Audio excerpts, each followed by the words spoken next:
Esta es una travesía a través del sufrimiento, la fe y el misterio de lo divino. Prepárate, porque la historia de Job no es solo un relato antiguo, es el eco de cada pregunta que el ser humano ha lanzado al cielo en medio de su dolor. El hombre de Uz y la apuesta en los cielos. En la tierra de Uz, donde el sol besa las dunas de arena dorada y los horizontes parecen infinitos, vivía un hombre cuyo nombre se susurraba con respeto en cada rincón del oriente, Job.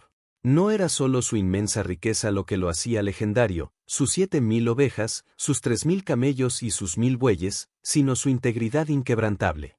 Job era el pilar de su comunidad, un hombre que caminaba en rectitud, temeroso de Dios y apartado del mal. Cada mañana, antes de que el primer rayo de luz tocara las puertas de su mansión, Job ofrecía sacrificios por sus 10 hijos, temiendo que en la alegría de sus banquetes hubieran olvidado honrar al Creador. Su vida era un oasis de paz y prosperidad. Sin embargo, más allá de las nubes, en una dimensión donde el tiempo no tiene nombre, se celebraba una asamblea que cambiaría el destino de Job para siempre. Los hijos de Dios se presentaron ante el Altísimo, y entre ellos, como una sombra que se desliza entre las columnas de luz, apareció el adversario, Satán. Él no venía de un lugar de paz, sino de rodear la tierra y andar por ella, observando las debilidades humanas con una sonrisa cínica. ¿Te has fijado en mi siervo Job?, preguntó la voz que hace temblar las galaxias. No hay nadie como él en la tierra, un hombre intachable y recto.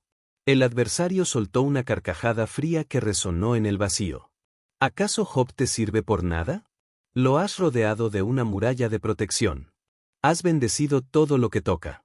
Pero extiende tu mano ahora, quítale todo lo que posee, y verás cómo te maldice en tu propia cara. El desafío estaba lanzado. El universo entero contuvo el aliento mientras el Altísimo daba su consentimiento, con una sola condición: todo lo que tiene está en tu mano, pero no pongas tu mano sobre él. En la tierra de Uz, Job miraba el atardecer, sin saber que el cielo sobre su cabeza acababa de abrirse para dejar pasar una tormenta que no dejaría piedra sobre piedra. Los mensajeros de la tragedia ya estaban corriendo hacia él, con el sudor en la frente y el terror en los ojos. El cielo de Uz, antes sereno, se tornó de un gris plomizo, como si la atmósfera misma presintiera el colapso. Job se encontraba sentado a las puertas de su hogar cuando el primer mensajero irrumpió, tropezando con sus propios pies, con el rostro cubierto de polvo y sangre. El día de las sombras. «Mi señor», gritó el hombre, con la voz rota. Estábamos arando con los bueyes y las asnas pacían cerca, cuando de pronto los sabeos cayeron sobre nosotros. Pasaron a todos a filo de espada. Solo yo escapé para contártelo. Job no alcanzó a procesar la pérdida de su ganado cuando un segundo mensajero, con las ropas quemadas, apareció en el horizonte gritando desesperado. Fuego de Dios cayó del cielo. Quemó a las ovejas y a los pastores, consumiéndolo todo. Solo yo escapé para contártelo. La riqueza de Job, construida con décadas de esfuerzo y bendición, se evaporaba como el rocío ante un incendio forestal. Pero la pesadilla no terminaba. Un tercer mensajero llegó hablando de los caldeos, quienes habían robado sus camellos y asesinado a sus criados. El silencio que siguió fue sepulcral, pero la peor estocada estaba por venir. Un cuarto hombre llegó, pero no traía noticias de bienes materiales. Sus ojos estaban inyectados en sangre y apenas podía sostenerse en pie. Tus hijos y tus hijas estaban celebrando en la casa de tu hermano primogénito. De repente, un viento huracanado sopló desde el desierto y golpeó las 4 esquinas de la casa. El techo se desplomó sobre los jóvenes, y todos han muerto. Solo yo escapé para contártelo. En un solo giro de la tierra, el hombre más grande del oriente se había quedado sin nada. Sus graneros estaban vacíos, sus campos manchados de sangre, lo más doloroso, su linaje había sido borrado en un instante. Job se levantó. El dolor era un nudo asfixiante en su garganta. Con manos temblorosas, rasgó su manto, se rasuró la cabeza en representación de duelo extremo y cayó postrado en tierra. El adversario observaba desde la periferia, esperando el rugido de la blasfemia, la maldición contra Dios que ganaría su apuesta. Pero de los labios de Job no salió odio, sino una verdad que ha resonado por milenios. Desnudo salí del vientre de mi madre, y desnudo volveré allá. El Señor dio, y el Señor quitó, sea el nombre del Señor bendito. A pesar de la ruina total, Job no pecó. El adversario, furioso por la integridad del hombre, regresó a la presencia divina. Sabía que Job aún tenía algo que perder, su propia carne. El siguiente golpe no vendría desde afuera, sino desde el interior de sus propios huesos. La victoria de Job sobre la pérdida material fue un golpe al orgullo del adversario, pero la batalla apenas comenzaba. En las cortes celestiales, la apuesta subió de tono. Piel por piel, siseó el acusador, asegurando que un hombre entregaría cualquier cosa, incluso su fe, a cambio de salvar su propia vida. El veneno en la sangre y el silencio de los amigos. Bajo el permiso divino, una sombra invisible descendió sobre Job. No fue un rayo ni un ejército, sino algo mucho más íntimo y cruel. Desde la planta de sus pies hasta la coronilla de su cabeza, la piel de Job se transformó en un campo de batalla de llagas purulentas y costras negras. El dolor no era solo una sensación, era una presencia constante que le impedía dormir, que hacía que cada respiración fuera un suplicio de fuego. El hombre que antes se sentaba en tronos de juicio ahora se sentaba sobre un montón de cenizas, fuera de la ciudad, usando un trozo de cerámica rota para rascarse las heridas, intentando aliviar un picor que llegaba hasta los huesos.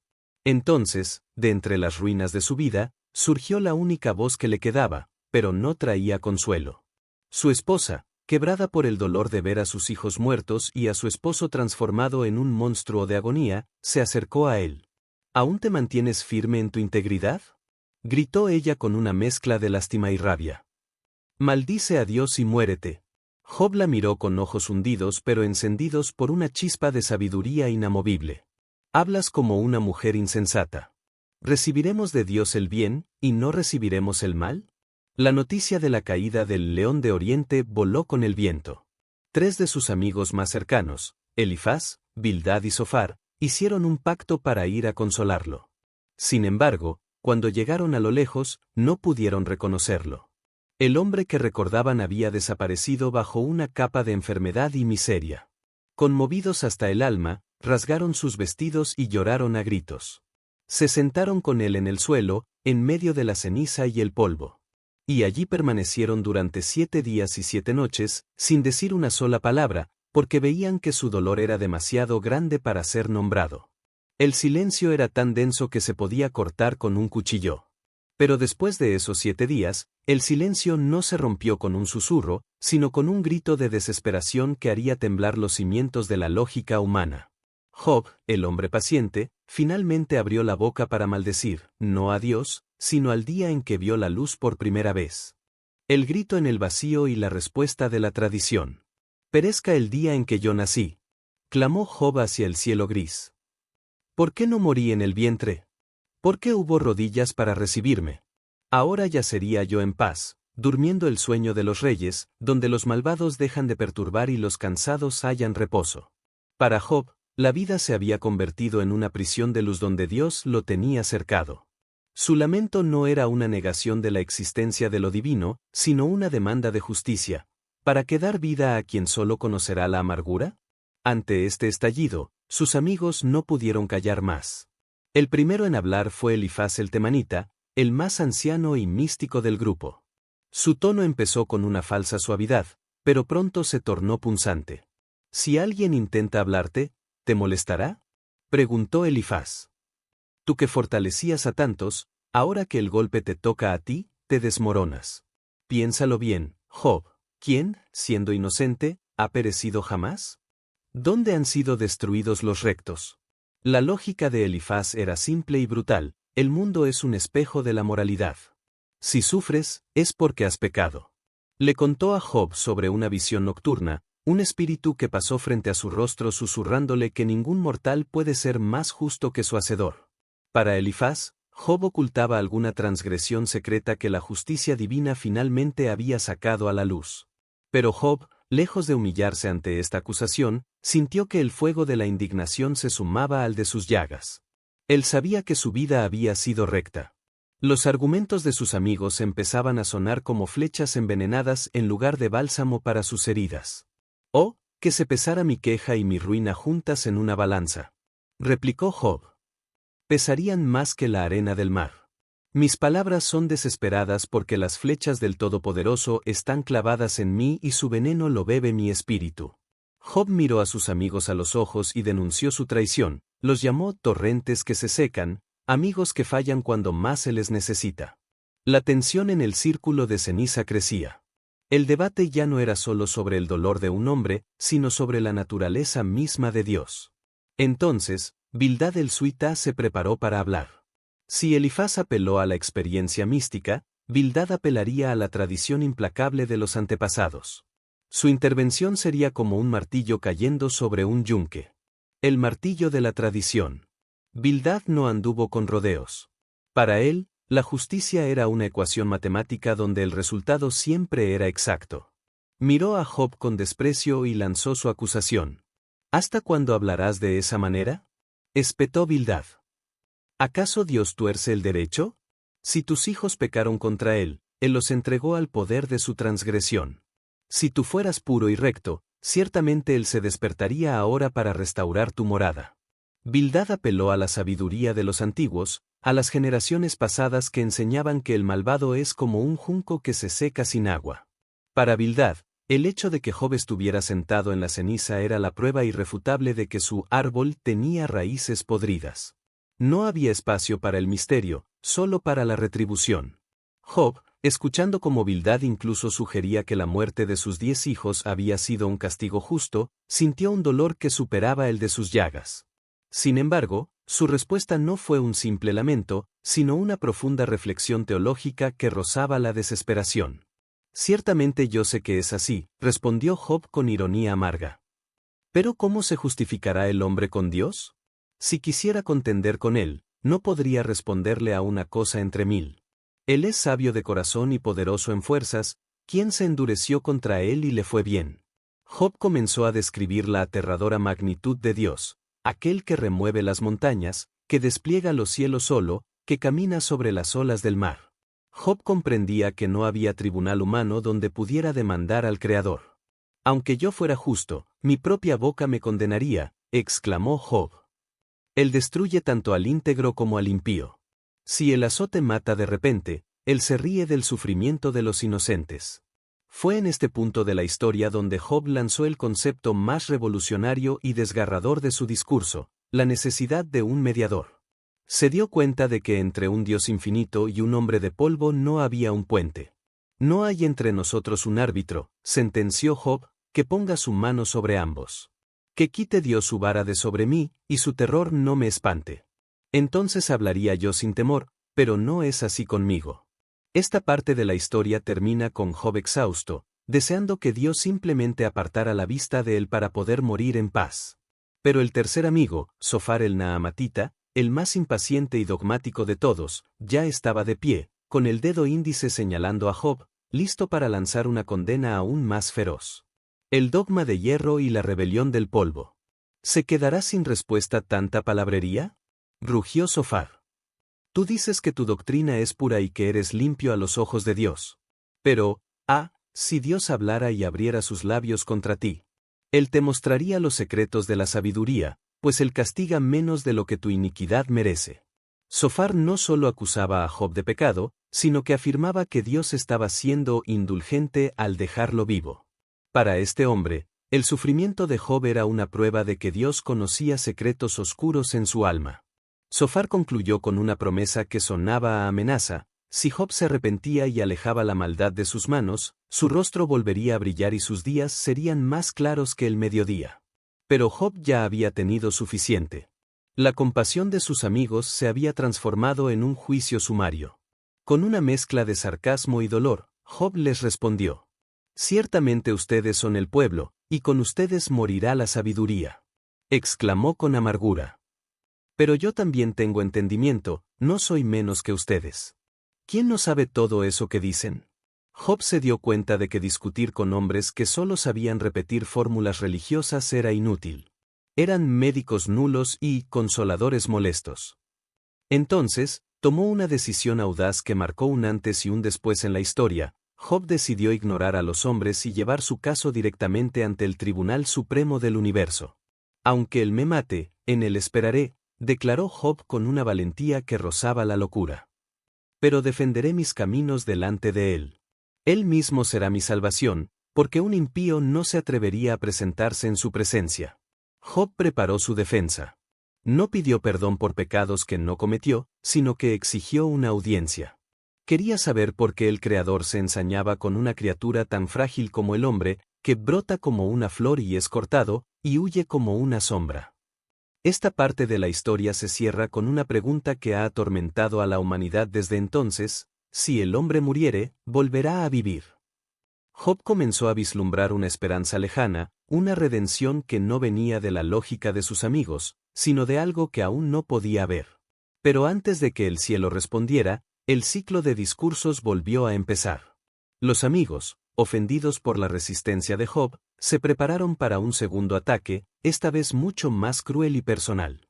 El ambiente se volvió tóxico.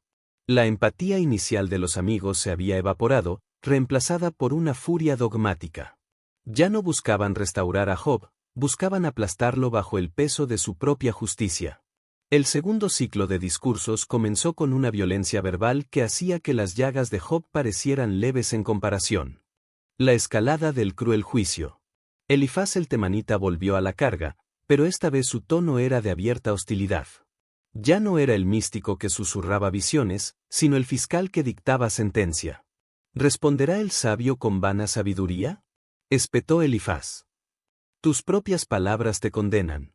Tú mismo destruyes el temor a Dios y restas valor a la oración. Tu boca delata tu pecado. Elifaz comenzó a describir, con lujo de detalles macabros, el destino del hombre malvado. Dijo que vive en tormento todos sus días, que el sonido de los espantos está en sus oídos y que está destinado a la oscuridad y a la espada. Lo que Elifaz estaba haciendo era describir la situación actual de Job como la prueba irrefutable de su maldad. Si Job estaba sufriendo, era porque era un tirano oculto. Job, con el rostro cubierto de polvo y lágrimas, los miró con una mezcla de lástima y hastío. Muchas veces he oído cosas como estas, respondió Job. Consoladores molestos son todos ustedes. ¿No tendrán fin las palabras vanas? Yo también podría hablar como ustedes, si su alma estuviera en el lugar de la mía. En este punto de la agonía, Job alcanzó un momento de claridad profética. Se dio cuenta de que en la tierra no encontraría justicia. Sus amigos eran sus escarnecedores, y sus ojos lloraban ante Dios. Fue entonces cuando soltó una de las frases más poderosas de todo el relato, una que rompe la barrera del tiempo. «Oh tierra, no cubras mi sangre, y no halle lugar mi clamor. He aquí que en los cielos está mi testigo, y mi defensor en las alturas». A pesar de sentirse perseguido por Dios, Job apelaba al Dios que conocía detrás de la tormenta. Sin embargo, sus amigos no daban tregua. Bildad intervino nuevamente, comparando a Job con una luz que se apaga y cuyas raíces se secan. La crueldad llegó al máximo cuando sugirieron que la memoria de Job sería borrada de la faz de la tierra. Esta parte de la historia termina con un Job casi sin aliento, solo, abandonado por sus parientes, repudiado por sus criados, y hasta visto con horror por su propia esposa. Estaba en el punto más bajo de su existencia, pero justo en ese abismo de soledad absoluta, se preparaba para pronunciar la confesión de fe más épica de toda la Biblia. La oscuridad se cernía sobre el vertedero de cenizas. Los amigos de Job eran ahora como buitres esperando el último aliento de su fe. Lo habían llamado impío, habían insultado la memoria de sus hijos y lo habían reducido a un residuo humano. Job estaba en los huesos, su piel colgaba de su cuerpo y el hedor de su enfermedad alejaba a cualquiera. El grito del Redentor. Tengan piedad de mí, ustedes mis amigos. Clamó Job con una voz que era apenas un susurro raspado. ¿Por qué me persiguen como si fueran Dios y no se sacian de mi carne? Job se dio cuenta de que sus palabras morirían con él si no quedaban registradas. En un arrebato de energía final, deseó que sus quejas fueran grabadas en un libro o esculpidas con cincel de hierro en la roca para siempre. Quería que el futuro supiera que un hombre inocente había sido aplastado. Pero entonces, algo ocurrió. Un cambio en la atmósfera, un rayo de convicción que no provenía de su mente, sino de lo profundo de su espíritu herido. Job se puso en pie, tambaleante, apoyándose en su trozo de cerámica, y miró hacia el firmamento con una lucidez aterradora. Yo sé que mi Redentor vive, declaró, y su voz recuperó la autoridad de un trueno. Y que al final se levantará sobre el polvo. Y después de deshecha está mi piel, en mi carne he de ver a Dios. Yo mismo lo veré, y mis ojos lo mirarán, y no otro, aunque mi corazón desmaya dentro de mí. Este fue el punto de inflexión.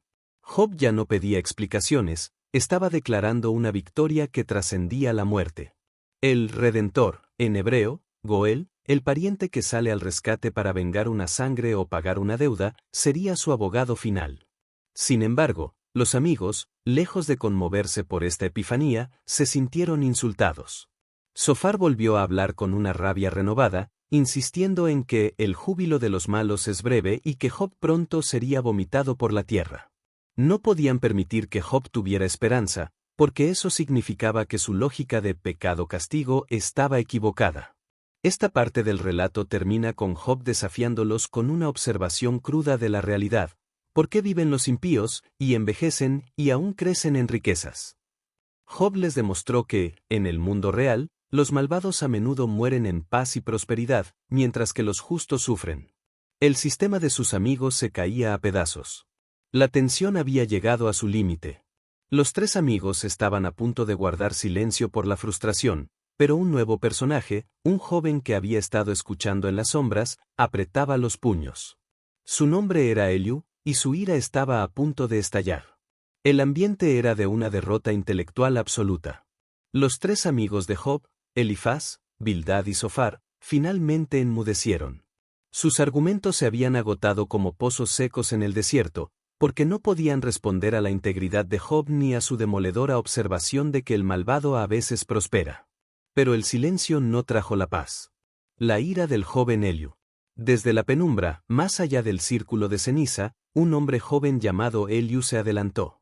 Durante días había permanecido callado, respetando la tradición de que los muchos años enseñan sabiduría. Pero su pecho subía y bajaba con una indignación que ya no podía contener. Estaba furioso con Job por justificarse a sí mismo más que a Dios, y furioso con los tres amigos por no haber hallado respuesta, aún así, haber condenado a Job. Yo soy joven, y ustedes son ancianos, comenzó Eliú, y su voz tenía una cadencia distinta, más impetuosa. Dije, los días hablarán. Pero ciertamente espíritu hay en el hombre, y el soplo del Omnipotente lo hace inteligente. No son siempre los sabios los grandes, ni los ancianos entienden siempre el derecho. Eliú no repitió los ataques personales de los otros. Él introdujo una perspectiva nueva y fascinante. El sufrimiento no es solo un castigo, sino una disciplina divina. Para Eliú, Dios usa el dolor para hablar al oído del hombre, para apartarlo de la soberbia y rescatar su alma de la fosa. Dios habla de una manera, y otra, aunque el hombre no lo entienda, exclamó Eliú, señalando hacia las nubes que empezaban a arremolinarse de forma extraña en el horizonte. En sueños, en visiones nocturnas, o con el dolor en su lecho de enfermo. Eliú desafió a Job a dejar de verse como una víctima de un Dios injusto y a empezar a ver a un Dios que es demasiado grande para ser juzgado por leyes humanas. ¿Qué le quitas a Dios si pecas? ¿Qué le das si eres justo?, preguntaba. Para Eliú, la justicia de Dios es como el sol. Si no lo ves, no es porque el sol no brille, sino porque estás ciego o hay nubes en medio. Mientras Eliú hablaba, el clima en Uz comenzó a cambiar drásticamente. El viento empezó a silbar con una frecuencia sobrenatural. La arena se levantaba en remolinos y el cielo se oscureció hasta volverse de un azul casi negro. Los amigos de Job se cubrieron el rostro, presintiendo algo aterrador. Esta parte del relato termina con Eliú elevando la voz por encima del rugido del viento, describiendo la majestuosidad de las tormentas de Dios, sin saber que sus palabras estaban siendo el preludio de la entrada más épica de la historia bíblica. El aire se volvió pesado, eléctrico, y de repente, el viento dejó de ser una brisa para convertirse en un torbellino colosal. Eliú guardó silencio. Todos cayeron al suelo. Dios ya no iba a permitir que otros hablaran por él. El joven Eliú todavía tenía la boca abierta, listo para lanzar otra sentencia, pero sus palabras fueron devoradas por un rugido que no pertenecía a este mundo. El viento ya no era aire, era una fuerza viva, un torbellino que se alzaba desde el suelo hasta tocar el mismo corazón del cielo, envolviendo el lugar en una danza de arena, sombras y destellos de una luz cegadora. La respuesta desde el torbellino. Los amigos de Job se hundieron en el polvo, cubriéndose los oídos, incapaces de soportar la presión del ambiente. Job, sin embargo, a pesar de sus llagas y su debilidad, alzó la vista. Había pedido un juicio, había exigido que el Creador se presentara, y el Creador había aceptado el desafío. Desde el centro del huracán, una voz que sonaba como el estruendo de 1000 cataratas y el susurro de un bosque a la vez, tronó directamente hacia el hombre sentado en las cenizas. ¿Quién es este que oscurece el consejo con palabras sin conocimiento? La voz hizo que la tierra vibrara. Prepárate como un hombre, yo te preguntaré, y tú me responderás. Dios no vino con una disculpa, ni con una explicación sobre la apuesta con el adversario.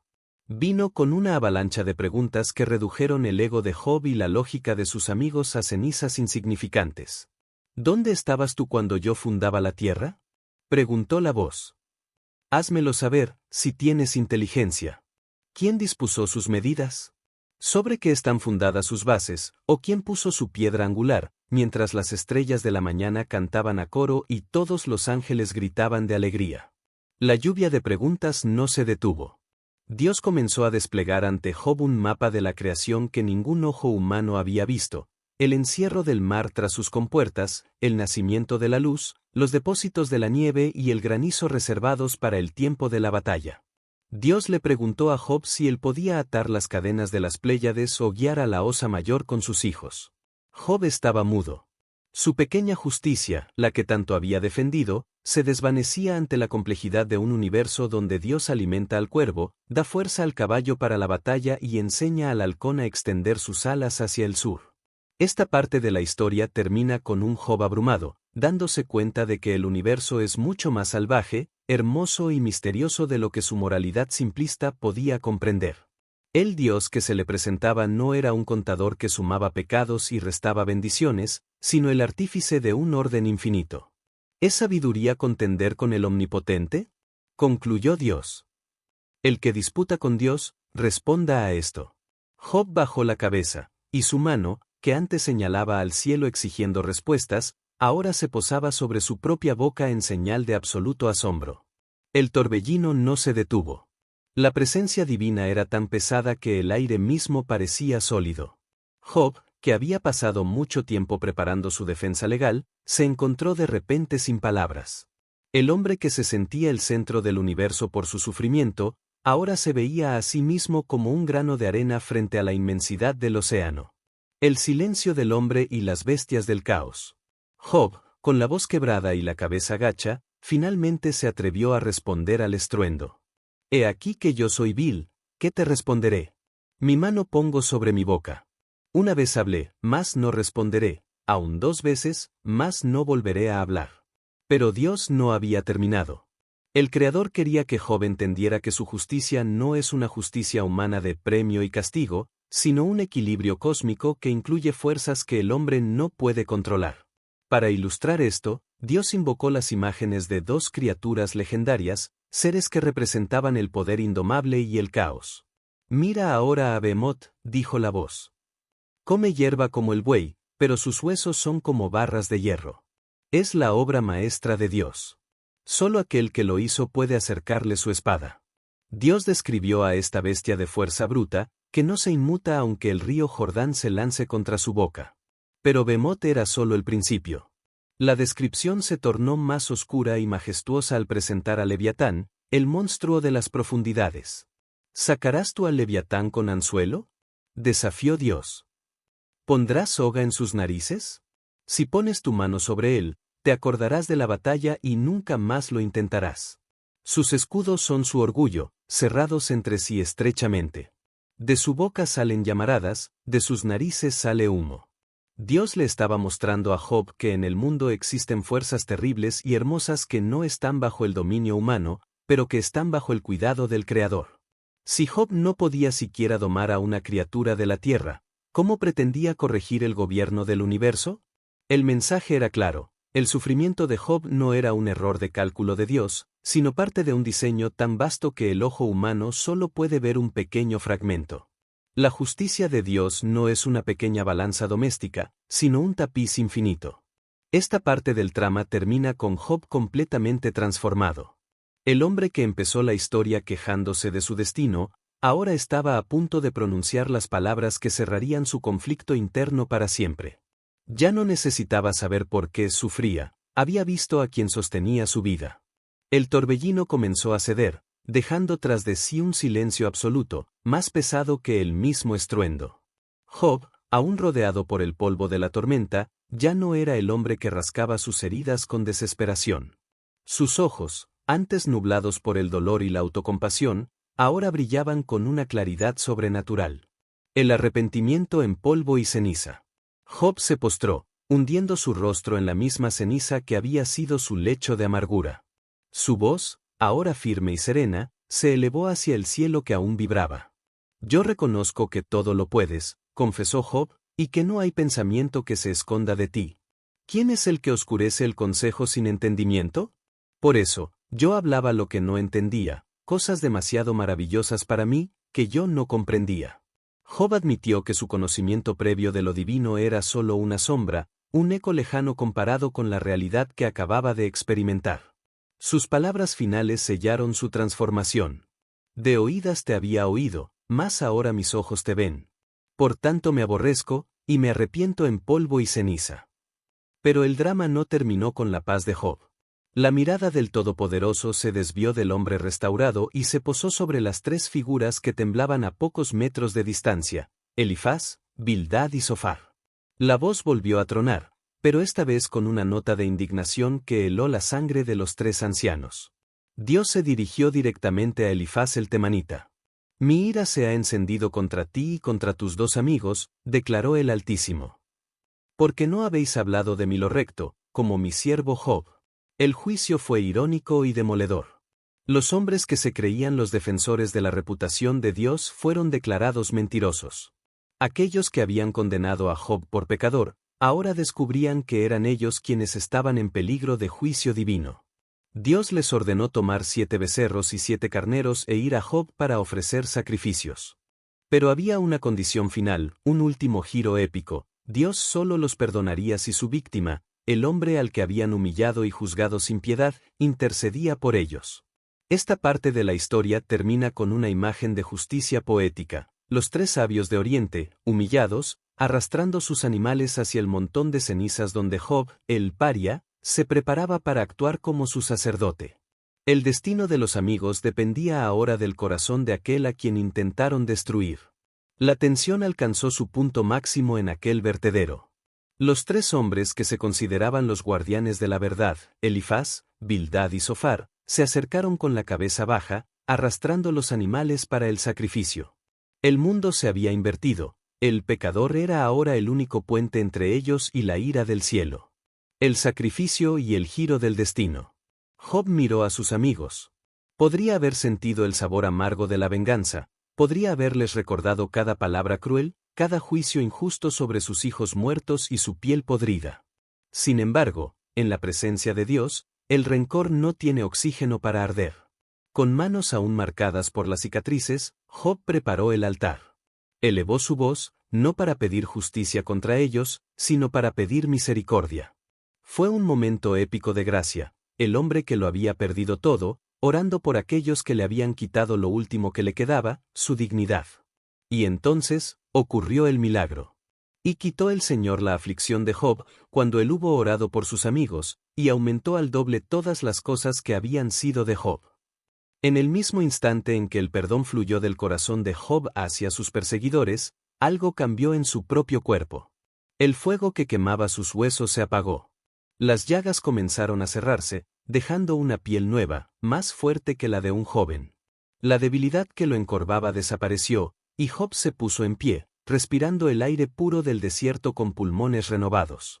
La noticia de su restauración corrió como el agua en tierra seca. Sus hermanos, sus hermanas y todos los que antes lo habían evitado por asco o temor, regresaron a él. No vinieron a juzgar, sino a consolarlo y a celebrar su vida.